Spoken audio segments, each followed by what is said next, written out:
the woman who created and destroyed Shaka Zulu. History loves a good king. It's full of stories about emperors and chiefs who built nations with their strength and big dreams. Their names are remembered for hundreds of years. But what about the kingmakers? The people in the shadows who have the smarts and the courage to shape the future of empires. In the story of the mighty Zulu Kingdom, the greatest kingmaker of all was a woman, a princess born under a bad sign. She rose to become the most powerful political mind in the land, breaking every rule in her male-dominated world. Her name was Mkabayi kaJama. She was the ultimate political player, a princess who almost single-handedly saved her family's royal line and put her nephew on the throne, building an empire through sheer force of will. That nephew was Shaka Zulu. But the same brilliant mind that helped build Shaka into a legend is also accused of planning his shocking murder. So how does a creator become a destroyer? This is the story of Mkabayi, the woman who made a king and may have been forced to unmake him. Our story begins in the mid-1700s, in the green rolling hills of southern Africa that would one day become the heart of an empire. At the time, the Zulu were a small clan, just one of many, finding their way in a complex world of rival chiefdoms. It was a world run by men, where a woman's role was set in stone, and power was not for them to hold. It's here, around 1750, that a birth sent a shockwave of fear through the Zulu royal court. The wife of the chief, kaJama, had delivered twin girls. According to Zulu custom, twins were a terrifying sign, a curse believed to bring disaster and the anger of the ancestors down on everyone. The law was brutal and absolute. To prevent this, one of the twins had to be killed. But in a stunning act of compassion, kaJama refused. He spared both Mkabayi and her twin sister, Mamame. That decision, a simple act of a father's love, changed everything. It saved the life of a girl who would grow up with a political mind so sharp she would completely reshape their world. From day one, Mkabayi's life was defined by the cloud of her birth. She and her sister were treated with suspicion, a living reminder of a broken rule. When their mother, the queen, died without ever having a son, many saw it as proof the curse was real. The twins, especially Mkabayi, who was always the stronger and more defiant one, became easy scapegoats for any misfortune. She grew up under this weight of disapproval, but it didn't break her. It forged her. Feeling like she owed a debt to the father who saved her, Mkabayi dedicated her entire life to one thing: the survival of the Zulu royal line. As her father grew old, the Zulu faced a crisis. He still had no son, no heir. Their dynasty was on the edge of collapse. It was then that a teenage Mkabayi made her first bold political move. In an act totally unheard of for a princess, she decided to solve the problem herself. Without her father's knowledge, she went looking for a new wife for him, a woman named Matanya Chibaya. Mkabayi arranged the entire courtship and marriage on her own. Her gamble worked. Matana gave kaJama the son and heir he desperately needed to honor his daughter's incredible foresight. kaJama named the boy Senzanga Kona, which means we have done accordingly, a direct tribute to Mkabayi. With that one move, Mkabayi had saved her father's legacy and, for a while, even won over the people who now saw her as a protector of their future. She had tasted power, and it turned out she was better at this game than anyone. This was just the beginning. In 1781, kaJama died. His heir, Senzanga Kona, was just a boy, too young to rule. The Zulu nation was vulnerable again. As the Council of Royal Men debated what to do, Mkabayi acted. She made a declaration that stunned everyone. She would rule as regent until her half-brother was old enough. A woman had never been regent. It was a direct challenge to the entire male-dominated system. But her personality was so strong and her influence so great that the men, likely fearing her, agreed Mkabayi's reign was anything but gentle. She ruled with an iron fist, showing a ruthlessness that solidified her control. She knew power wasn't given, it was taken and defended. Her main goal was protecting the throne for her young brother. When a rival named Sogia emerged as a threat, Mkabayi didn't hesitate. She sent her armies to crush him and his followers, a brutal message to anyone else who might challenge her brother's claim. Her rule was absolute. During this time, Mkabayi also secured another key source of her power. As an unmarried royal princess, she was given command of a military kraal or homestead. Her unit was known as the Abakalusi, and under her, it became a disciplined and respected force. To hold on to this power and her independence, Mkabayi made a life-altering choice. She would never marry. She refused all suitors, knowing that a husband would mean giving up the unique authority she held. Her devotion wasn't to a husband or family, but to the Zulu state itself. She saw her ambition as the kingdom's ambition. In a sign of deep respect, praise poems would sometimes honor her with masculine titles, acknowledging that her power seemed to go beyond gender. When Senzanga Kona came of age in 1787, Mkabayi stepped down, handing power to the brother whose throne she had fiercely guarded. But stepping down didn't mean disappearing. She simply shifted into the role of chief advisor, the power behind the throne. Her brother's reign was defined by her watchful presence, always guarding the kingdom's interests. It was during this time that another key person entered our story. A woman named Nandi Senzanga Kona had a relationship with Nandi that resulted in a pregnancy before marriage, a major scandal. The child was originally named Nodumelezi, but the world would come to know him as Shaka because he was seen as illegitimate. Shaka and his mother Nandi were ridiculed and eventually cast out, forced into exile. While later dramas loved to paint Mkabayi as Nandi's rival, the reality is likely far more complex. It's possible Mkabayi saw something in this outcast nephew that no one else did. While others saw the shame of his birth, she may have seen a spark of greatness, a boy with the ferocity of a lion. From a distance, she may have watched this boy, this weapon, waiting for the right moment to be forged. Senzanga Kona's reign was fairly unremarkable.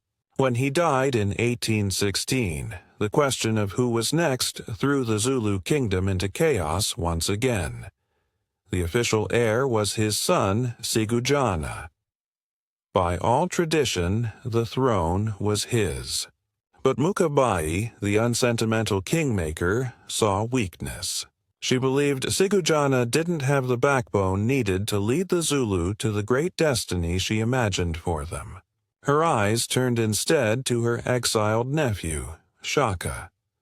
For years, Shaka had been living with the powerful Mthethwa clan under their chief, Dingiswayo.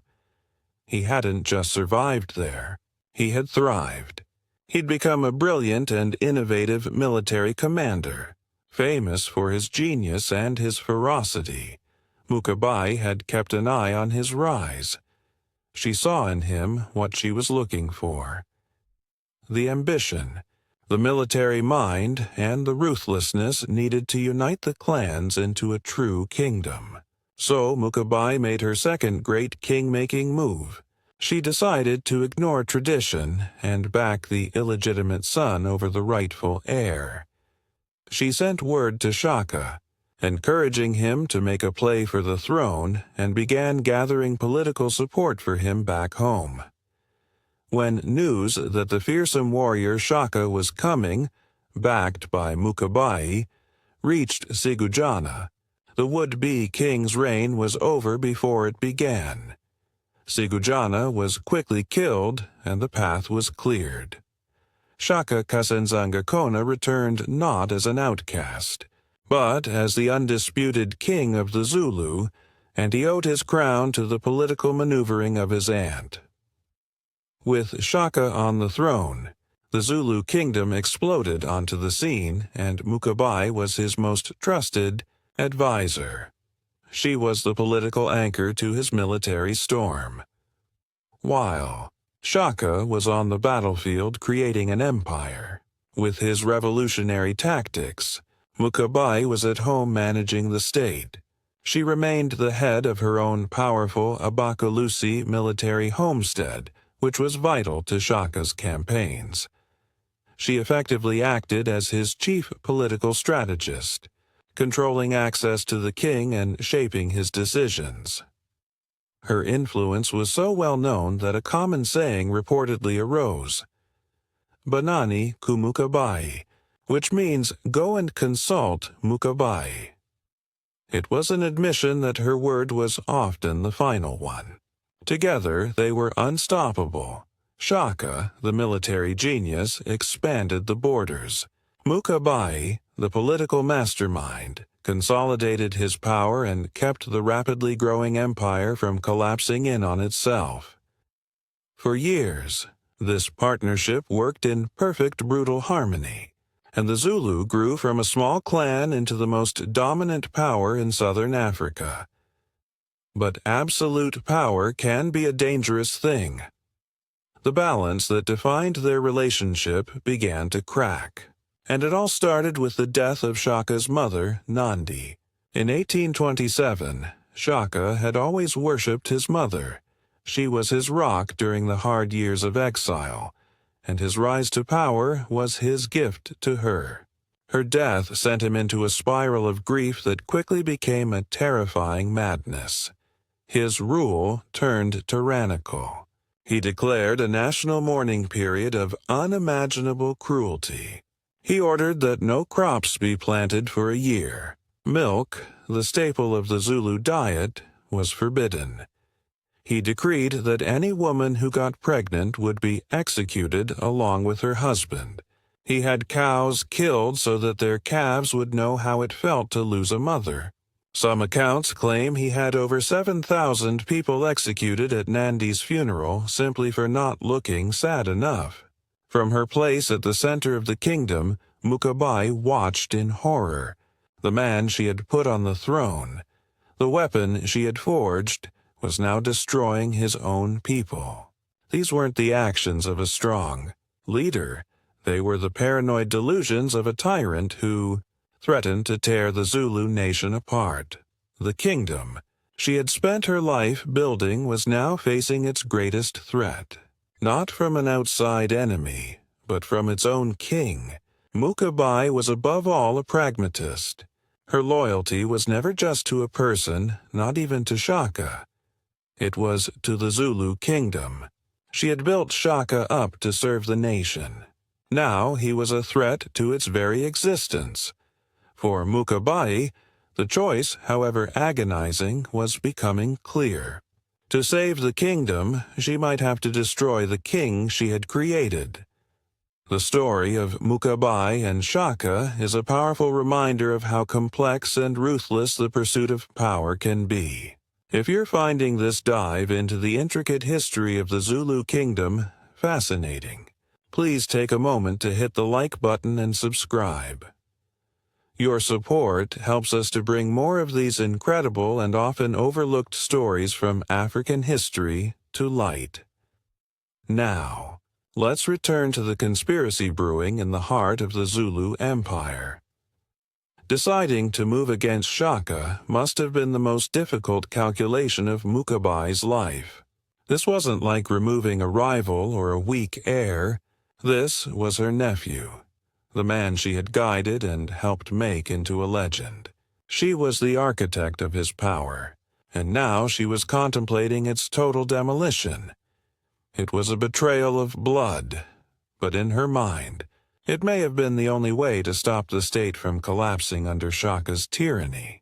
History has long debated Mkabayi's exact role in what happened next. The plot to kill the king was led by Shaka's own half-brothers, Dingain and Mlangana, who had every reason to fear their increasingly violent king. But a move this big needed legitimacy. It needed the blessing of someone untouchable, someone revered, and many historians believe Mkabayi provided just that. Her quiet approval would have given their plot the weight of a grim necessity rather than just a greedy power grab. The conspirators waited. In September of 1828, Shaka sent most of the Zulu army on a campaign far to the north. This left the royal kraal Dukuza exposed and lightly guarded. It was the opening they needed. The details are lost to oral history, but the core of the event is brutally clear.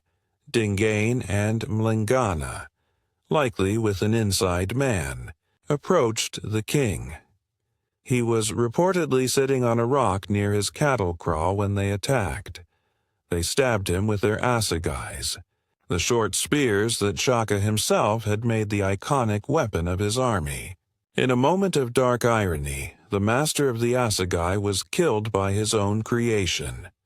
Shaka's reign, born in violence, ended in a swift, bloody betrayal at home. His body was dumped into an empty grain pit, a humble end for a man who had commanded an empire. In the chaos that followed, Mkabayi's steady hand seems to have been at work. She moved quickly to manage the succession. Her chosen successor was Dingain, who she likely thought would be a more stable ruler. But there was the problem of his co-conspirator and brother, Mlangana, who now also had a claim to the throne. To Mkabayi, a shared throne was a weak throne. It's believed that to consolidate Dingain's power, Mkabayi gave her blessing to one final cold-blooded act. Shortly after Shaka's death, Mlangana was also assassinated, leaving Dingain to rule alone. The kingmaker had done her work. She had torn down one king and built another, all in the name of preserving the kingdom. Mkabayi continued to be a key advisor during Dingani's reign, just as she had for Senzanga Kona and Shaka. She never married, guarding her independence and her command of the Abakulusi homestead. For a time, it seemed her terrible gamble had worked. The kingdom was stable, and she was still at the center of power. But the world was changing. European settlers, the Voortrekkers, were arriving, and the political landscape was shifting under her feet. Dingain's reign was marked by disastrous wars with these new arrivals, which fatally weakened his rule. He was eventually challenged by another half-brother, Mpande. In 1840, Dingain was overthrown by Mpande's forces who had allied with the Boers. With Mpande on the throne, a king she hadn't chosen and who didn't owe her his power, Mkabayi's long run as the ultimate power broker was finally over. The new regime saw her not as a respected elder, but as a symbol of a bloody and conspiratorial past. For her widely suspected role in Shaka's assassination, an act many now condemned, she was banished from the very kingdom she had spent her life building, Mkabayi, the princess born an outcast, the regent who ruled like a man, the kingmaker who created and destroyed a legend, died in lonely exile around 1843. She was in her early 90s. She had outlived all the kings she put on the throne, only to be cast out by the last one. It was a quiet end. For a woman whose life had been anything but, the legacy of Mkabayi kaJama is as complex and debated as her life. To this day, she is seen as both a hero and a villain. To some, she was a ruthless manipulator who used assassination as a political tool. They point to the string of bodies left in her wake as proof of a cold, calculating ambition. To others, she's a feminist icon, a trailblazing leader who smashed the patriarchy of her time. She ruled as regent, commanded soldiers, and held more political power than any man, all while refusing to marry and give up her independence. In this light, she is a symbol of female strength and political genius. But perhaps the truth is somewhere in the middle. Mkabayi was above all a Zulu patriot. Her actions, however brutal, seem to have been guided by one principle: the preservation of the Zulu dynasty. She built up Shaka because he was the only one who could forge a great nation, and she may have sanctioned his death when his tyranny threatened to destroy it. Her loyalty wasn't to people, but to the crown and the future of her nation. She was a kingmaker in the truest sense, presiding over the reigns of 4 kings and playing a decisive role in the fate of each. Her story is a stark testament to the complexities of power, loyalty, and betrayal. It is the story of a woman who, from the moment she defied death at her own birth, refused to be anything less than the architect of her nation's destiny. Mkabayi kaJama may have died in exile, but her legacy is carved into the foundation of the Zulu Kingdom. The woman who built an empire and then, to save it, let its greatest hero burn. What do you think of Mkabayi's legacy? Was she a patriot or a traitor? A feminist hero or a ruthless tyrant? Let us know your thoughts in the comments below. And if you want to uncover more hidden histories and powerful figures from the past, don't forget to subscribe and hit the notification bell so you never miss a new story. Thanks for watching.